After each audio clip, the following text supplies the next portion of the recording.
all of us, but particularly men, have been conditioned to believe that the emotions are weakness. And so we run away from our emotions. We hate confrontation. We avoid conflict. What happens is that we end up giving our power away, our innate, inherent power that no one can give to us and no one can take away. We are the only ones who give it away. And the saddest part for me around this is that the reasons for which we give it away, like we say yes when inside it's really a no. Inside it's really not okay with us. But we override our feelings, our preferences, our thoughts, our beliefs, our dreams, and we settle for less. We settle for an illusion of acceptance, a false sense of security, and crumbs of pseudo love.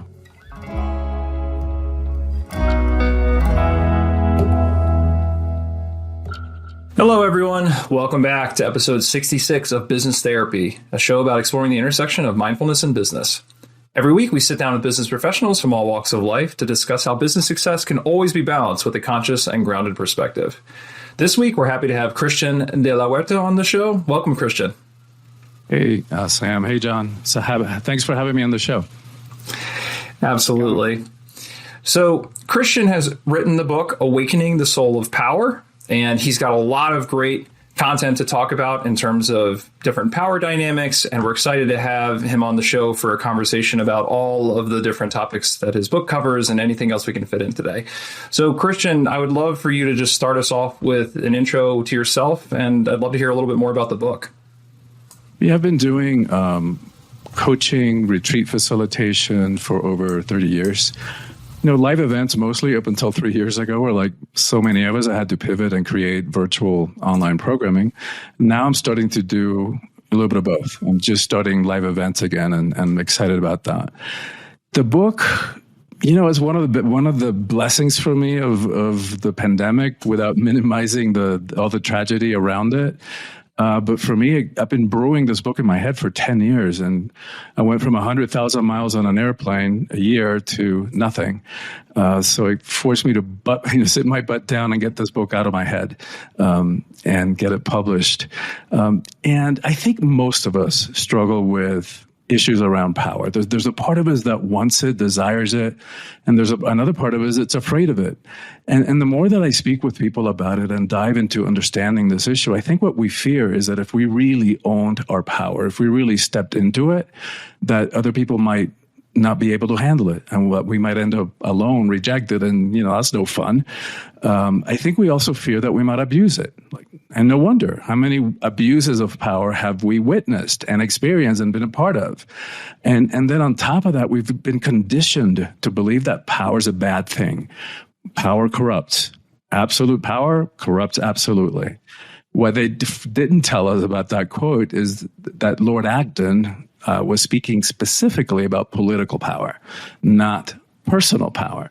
So we've gotten confused around that.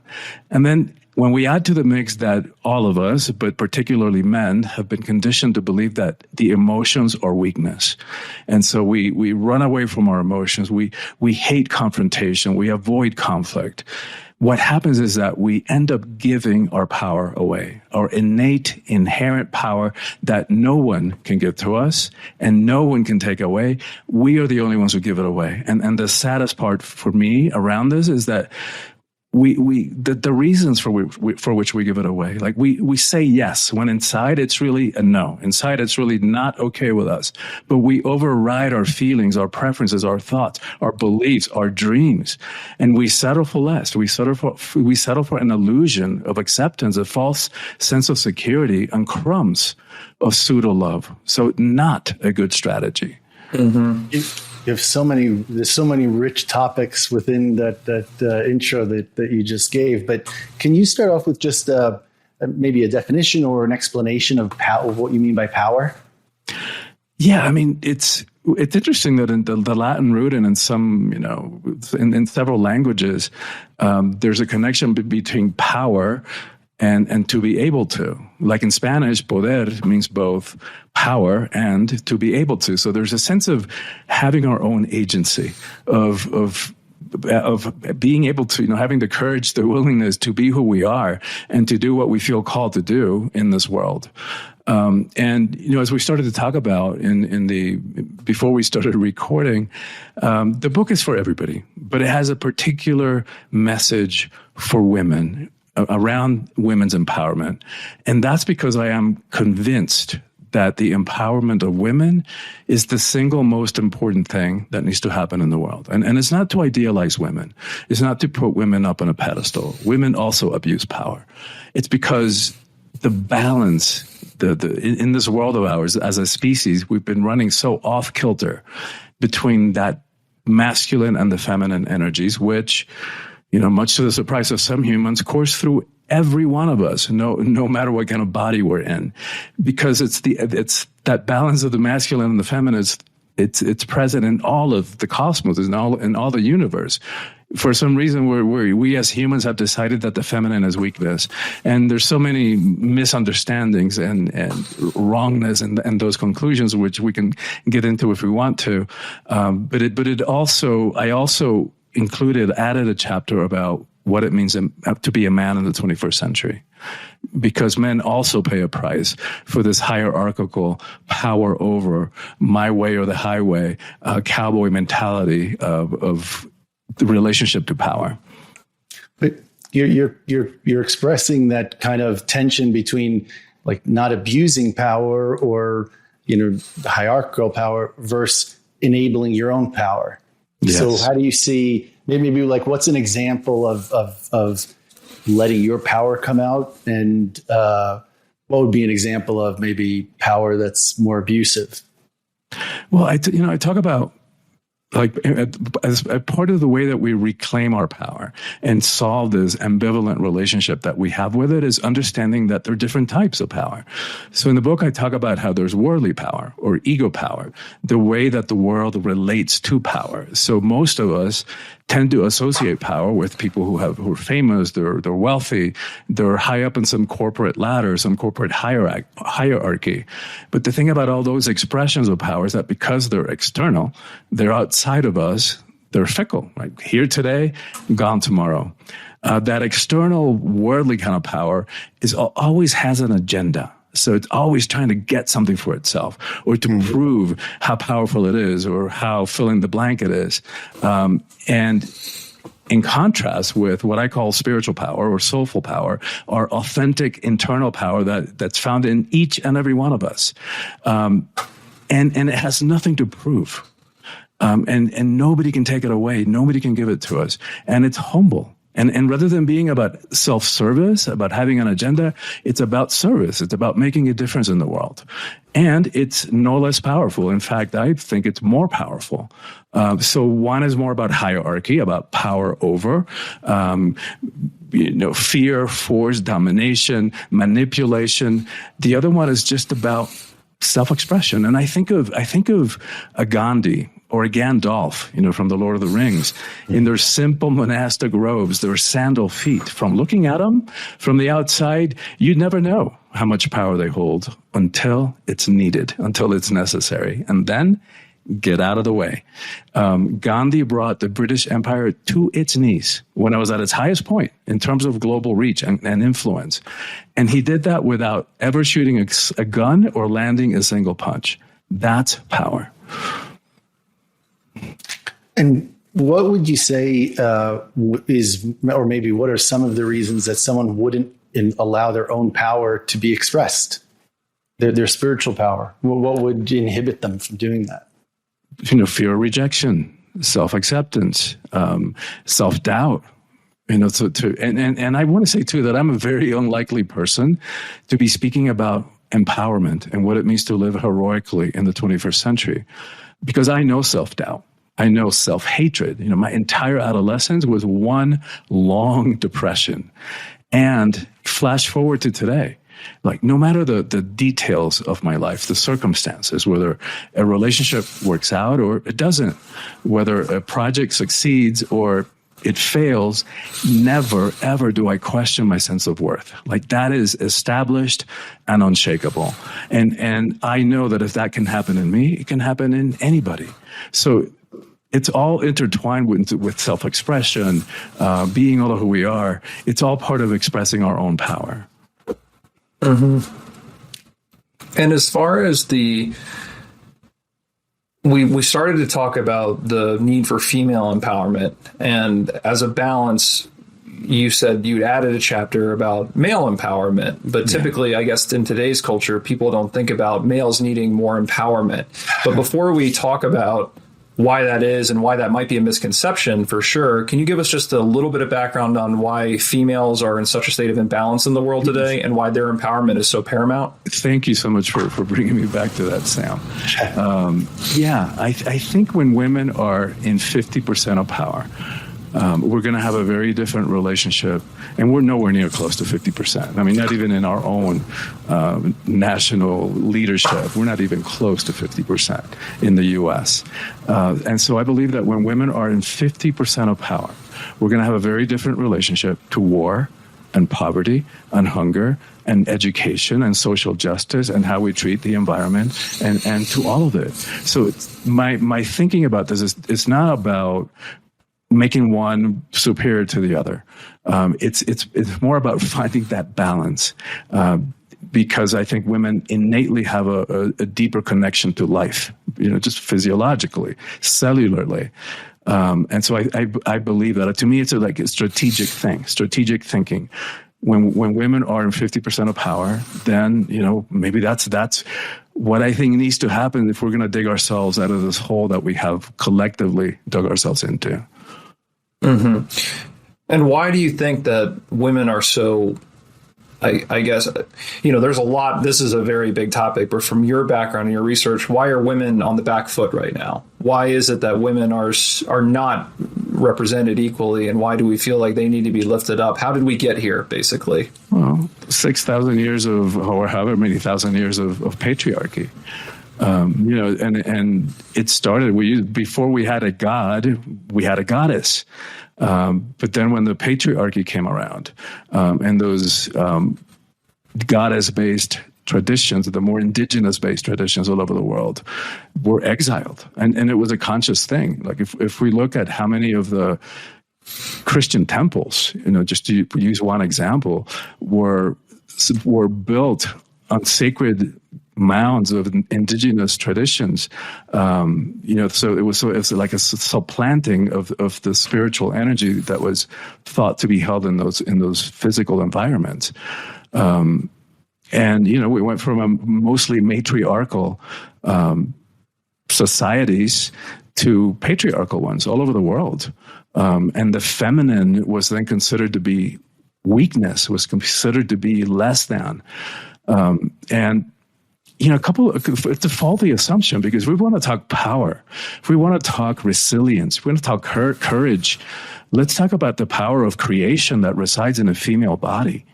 And there's a story that's told. I didn't see it happen, but I read about this Betty White, the actress who left us last year, right about this time, actually. So apparently she was being interviewed in one of those multiple, celebrity interviews, and somebody said something about having balls. And she goes, wait a minute.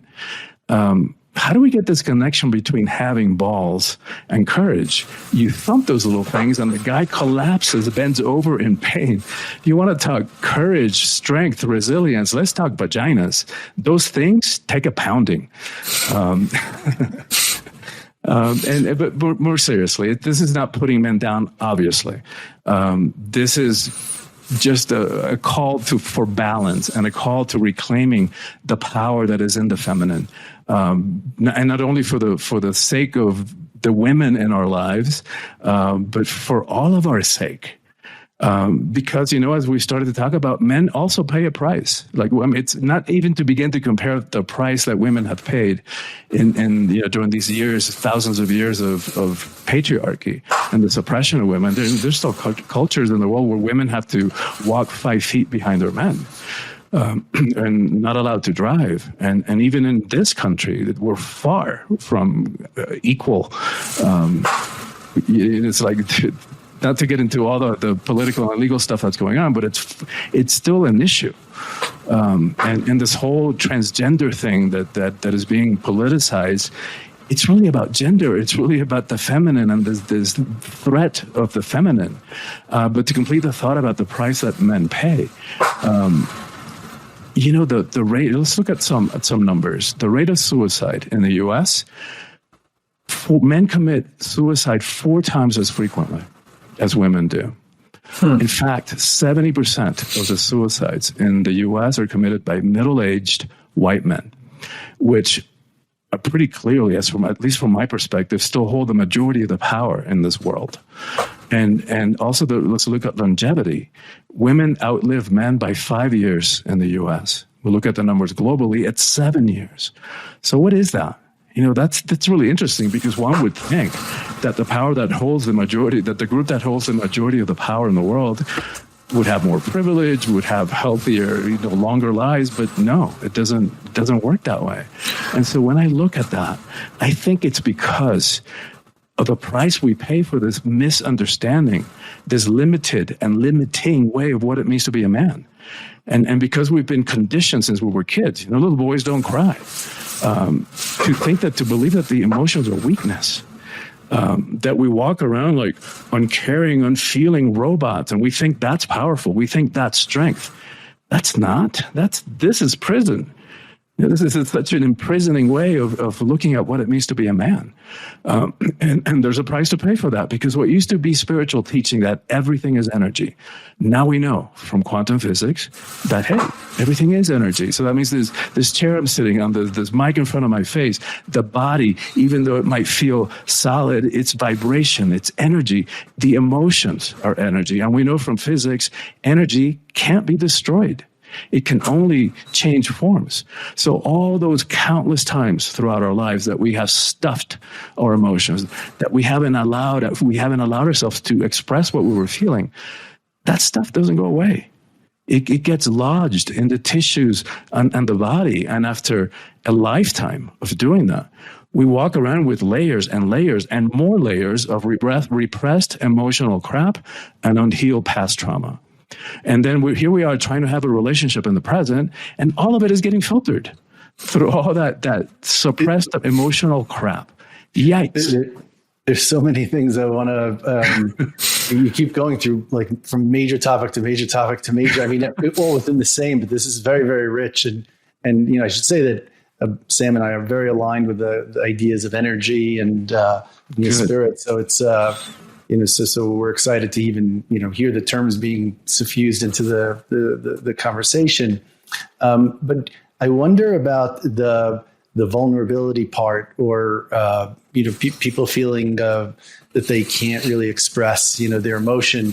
When I look on social media, it seems just like everyone just expressing, their emotion, so like, how do you see, how do you distinguish between the vulnerability that you think needs to be more in the world, and what I see, like, generations coming in, displaying emotion as almost a primary element of their expression?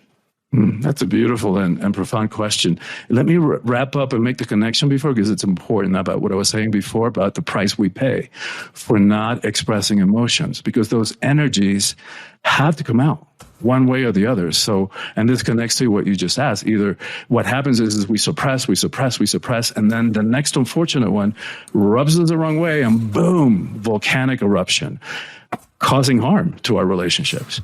And so that's one of those irresponsible ways of expressing emotions that you're pointing to.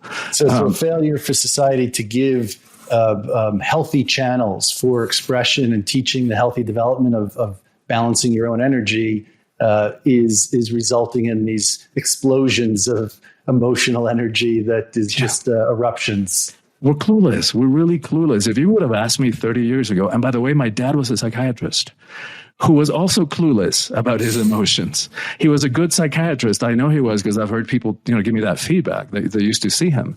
But with his own emotions, not a clue. And myself, you would have asked me 30 years ago what I was feeling. I couldn't tell you. I had no idea. And we can talk about practical ways to increasing our EQ down the road if you want to. But the other price we pay is if those energies, as they start coming out, either we react and then regret what we said or did, because that's the inevitable cycle. Right? We react because we take something personally, we feel attacked, we feel undermined, and then we react, get them back. But then once the adrenaline dissipates, then we start feeling bad about ourselves. God, I can't believe I said that. And it's an endless cycle of react and regret, and boring. We've done it 1,000 times, 1,000,000 times. And so the other price we pay is that as those energies start seeping out, they start showing up as physical symptoms: cancer, heart attacks, ulcers.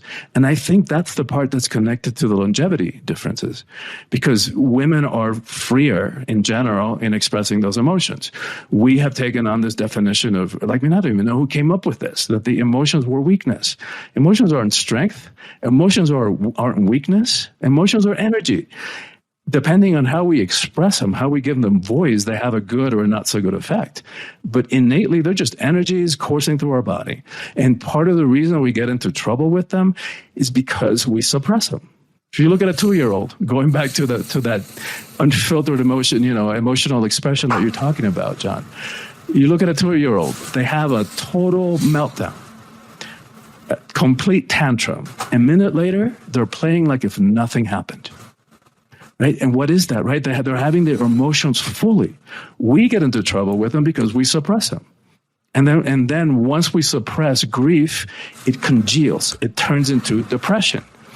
And then no wonder there's so many people on antidepressants. We suppress anger, and it turns into rage. And that's what causes those reactions. We're walking around like cauldrons of rage, and just the slightest unexpected trigger, and boom, there we go. And that's not good for anybody, and certainly not good for our relationships. So in terms of letting some of that out for men, and let's just say your average man today, because, there's so many points too about women and their expectations of being able to express their emotions more freely. But for men who can't, or they don't know how, what is the first step? What is the first step to be able to release some of that, especially if you don't have a practice or you're not even self-aware that this everything you're describing is happening? That's such a great question, Sam. I mean, the first step is what we're doing, right? It is diffusing this misunderstanding that the emotions are weakness. Emotions are just part of being human. They're just energies coursing through our body. So to me, it's the opposite way. Like we've been trained and conditioned to think that emotions are weakness. But it's actually to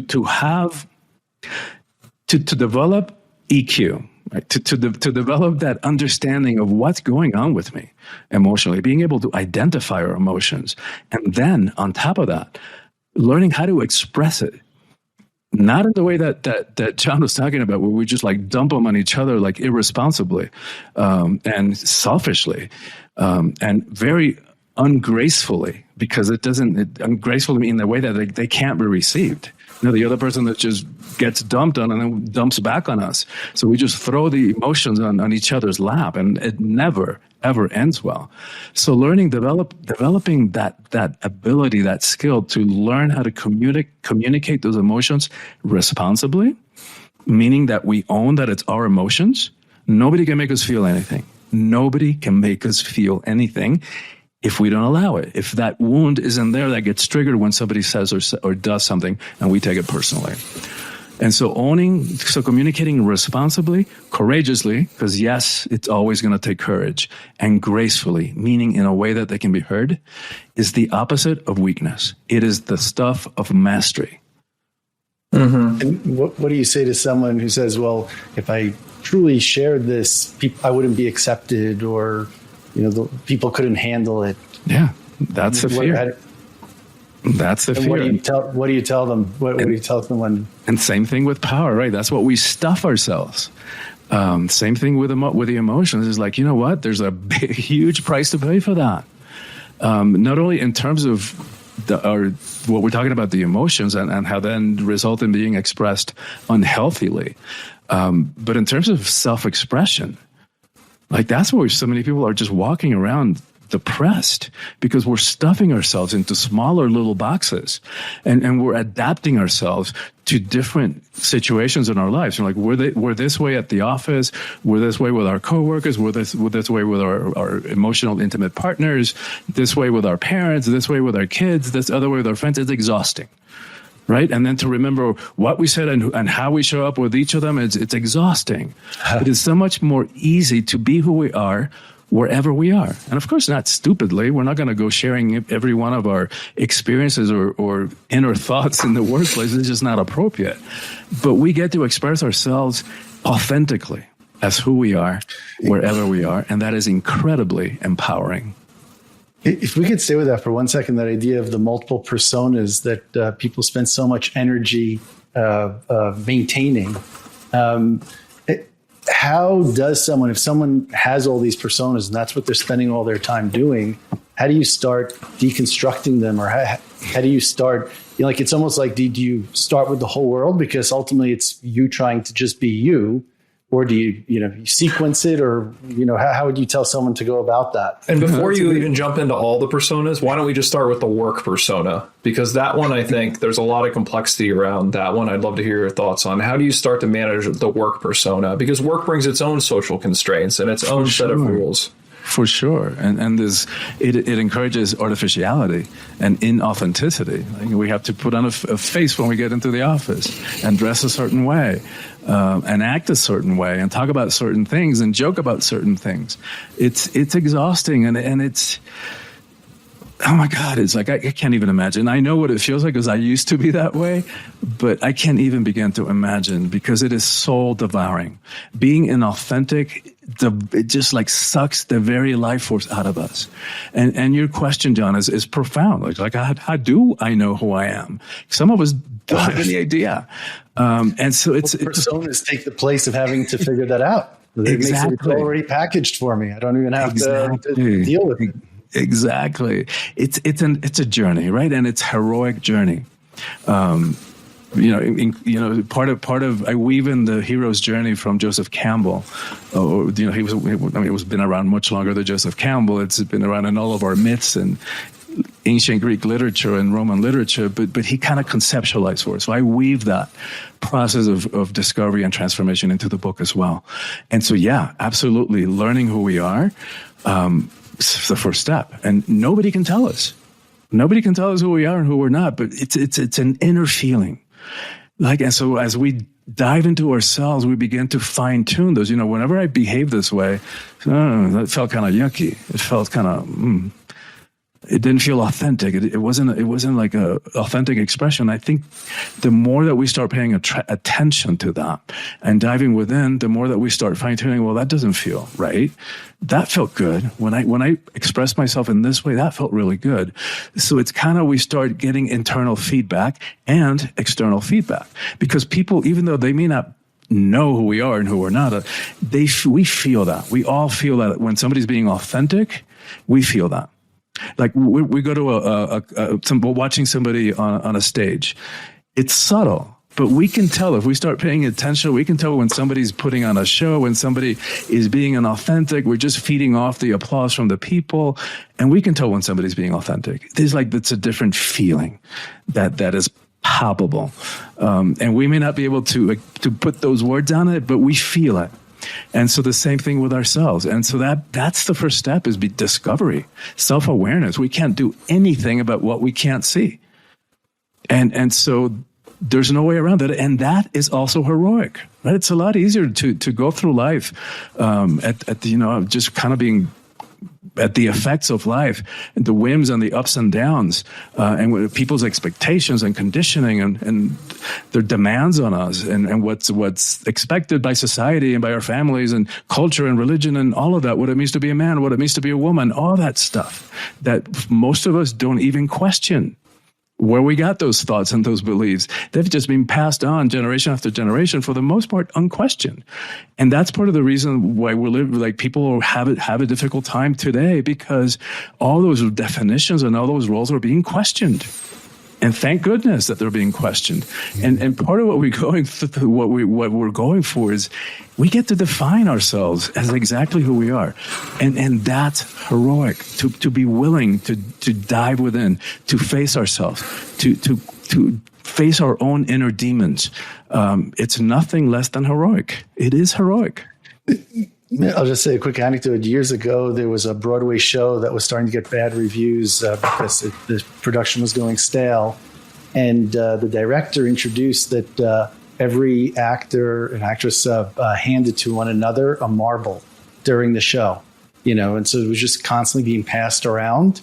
And the reviews immediately bounced back up, and audiences immediately reacted because something actually real was happening. Even though these were top of the game actors, out there, the fact that there was an actual interaction happening, the audience didn't see the marble being passed. It was obviously done very subtly, but just it always highlighted to me the power of authenticity, because that's not even like really authentic in terms of what they're speaking about, but actors are by definition are not being authentic in the way that they're using words. But I love that. I love that story, John. It's a great story. And I think part of what it forced them to do is it brought them to a deeper level of presence.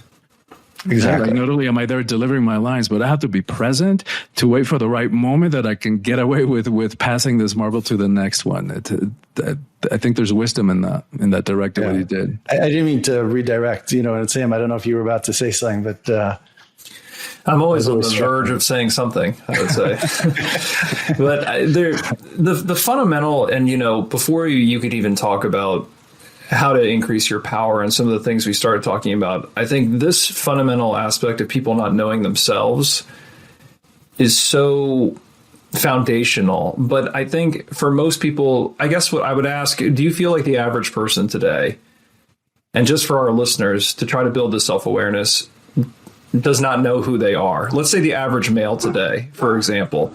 Like if I just talk to somebody on the street, would you expect them to know actually who they are? Because I think this concept of knowing who you are, not knowing who you are, is very difficult for people to even understand when they're not aware of themselves. No, I would say, I don't even know what the number is, but I would be surprised if it was 1% of humanity who really knows who they are. And most of us are just going through the motions, acting in certain ways because we think that's what we're expected, what a guy's supposed to act like. And that's part of what I did in that chapter is upgrade, some of these archetypal or stereotypal, typical roles that men play and identify as. So, for example, the provider. How many of us identify as, that's what makes me a man is I bring home the bacon. But guess what? That's changing. I think it was 2017. I have it in the book, but that's the last year that I have numbers for, where in 40% of heterosexual households in the U.S., the woman is earning more than the man, and then when you add to the fact, and more than 50% of college graduates now are women, so we can see which way this is heading, And I can get it. I feel compassion for a man who has always identified as that, and then suddenly that shifting combined with how many jobs being outsourced, how many other jobs being replaced by robotics, and now AI. It's like, a lot of men are having an identity crisis, and especially as more women are reclaiming their power, men are beginning to whoa. Am I going to be left behind? How do I do this? What do I do with my emotions? Because I don't want to be a wimp either. Right? That doesn't mean it doesn't mean that we deny our emotions or we turn into doormats. Of course not. Of course not. We're talking about personal empowerment. It's just a different way of expressing our power that is not power over, more power with. And if I'm in my power, then I'm not threatened by anybody else having power. And that's one of the differences too between worldly power and spiritual power. Worldly power believes it's a zero-sum game. So your having power is threatening to me. But wait a minute, why should it be? If I know who I am, if I'm in my power, then come at me. I can handle whatever comes my way. That's power, that confidence of, rather than walking in this, thinking this is powerful, like this, it's the power actually of vulnerability, thinking like opening up, and not in stupid ways, of course, But it's a fundamental difference in attitude and relationship with life. Like this openness attitude is basically saying to life, hey, life, come at me. I got you. I got this. No matter what happens, I got this. Yeah. And that's inherently powerful. Yeah. And I totally get that. And I think one of the things when I was doing this journey for myself years ago, if you can get some people to understand that the patriarchal template for a man, which is actually quite simple, which is actually, I think, supporting to your point why it's so difficult if you can't achieve it, being the provider, being in control, being emotionally constipated for the most part, just the traditional view of strength. If somebody could say and realize, okay, that I don't want to be that person anymore, and I realize that this is a template that I've been conditioned to play, what does a real man look like to you? And I know that's a very complex question, but let's say we peel that away and somebody is now left naked and they have to figure out who they are as a man. Obviously you can't fit that into one answer, but if you could start to describe from your perspective and your experience, what does the modern conscious man look like? What does an empowered man look like? How does he behave? What is his profile? I love that question. And it hasn't been asked to me quite that way, that directly. I speak about that and I address it in that chapter in upgrading these archetypal roles. So going back to the provider for a moment. Well, let's expand what it means to be the provider. It's like, wait a minute. And are you going to tell me that you're really going to define who you are as a man by the size of your paycheck? Really?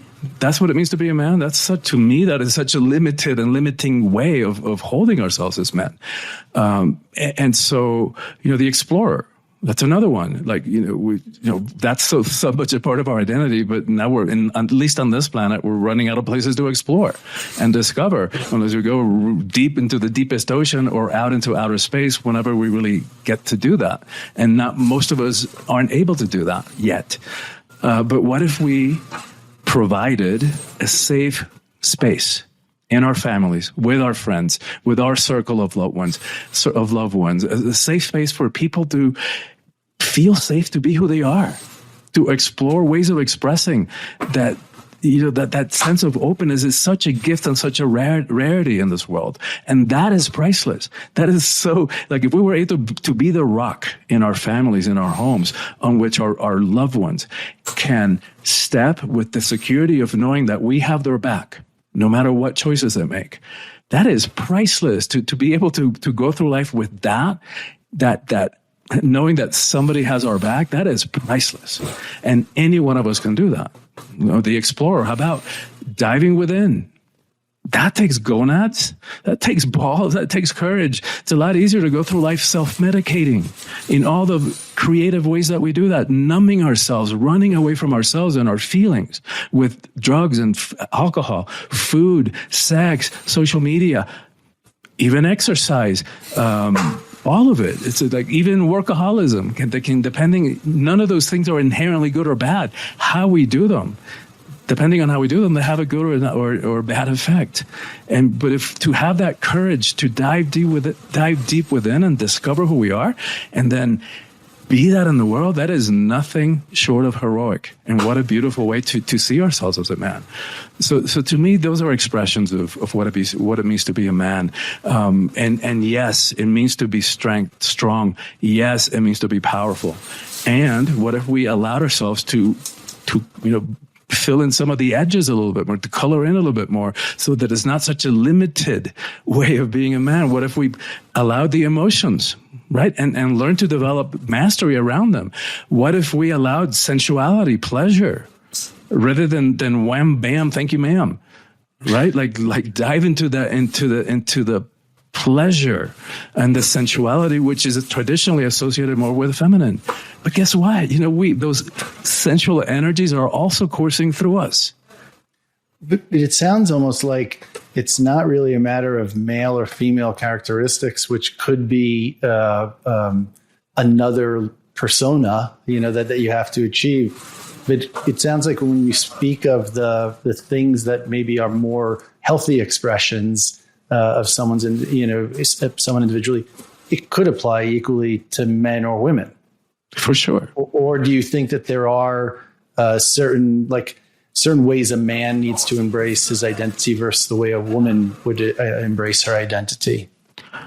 I think it's a both and. I think there are because there are masculine and feminine energies coursing through all of us, no matter what kind of body we're in. We can all relate to that, and we can all enjoy each of those, right? So there are points in our life where, we're more what's considered more masculine energy, more outgoing, more expressive, going out there and getting stuff done in the world. The provider, the protector, those are all quote unquote masculine energies, but women also get to tap into those energies and play with those expressions. And then there are times where it's good to have some downtime and to be more receptive, to learn how to receive love, how to receive affection. It's like, oh my God. Sometimes when I meet somebody, I usually hug them, even though we had to stop during the pandemic.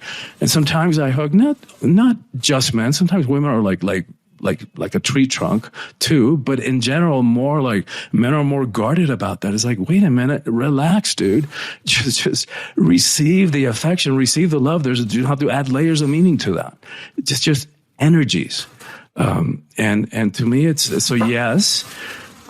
All of us, the both hand, we all get to express all those energies, and yeah, there's ways that we get to express being a man in a way that's fun for us, that's a match for who we are, and that again goes back to that process of who are we and how do we know?